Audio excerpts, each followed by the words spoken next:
कर्मजं बुद्धियुक्ता हि फलं त्यक्त्वा मनीषिणः जन्मबन्धविनिर्मुक्ताः पदं गच्छन्त्यनामयम्। বুদ্ধিযোগযুক্ত জ্ঞানীগণ কর্মজাত ফল ত্যাগ করে জন্ম মৃত্যুরূপ বন্ধন থেকে মুক্ত হন। তারা নির্দোষ অমৃতময় পরম পদ লাভ করেন। এখানে 3 ধরনের বুদ্ধির চিত্রণ করা হয়েছে। সাংখ্য বুদ্ধিতে ফল 2টি, স্বর্গ এবং শ্রেয়।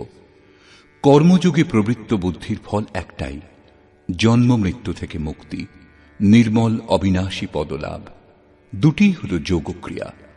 এর অতিরিক্ত যে বুদ্ধি, সেটি অবিবেকিতা, অনন্ত শাখাযুক্ত, যার ফল হল কর্মভোগের জন্য বারংবার জন্ম মৃত্যু।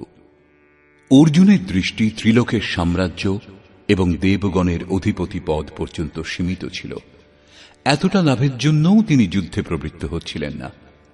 এখানে শ্রীকৃষ্ণ তার প্রতি নতুন তথ্য উদ্ঘাটিত করলেন। বললেন, আসক্তিশূন্য কর্ম দ্বারা অনাময় পদ লাভ হয়। নিষ্কাম কর্মযোগে পরম পদ লাভে সাহায্য করে, যেখানে মৃত্যুর প্রবেশ নেই। এই কর্মে কখন প্রবৃত্তি হবে?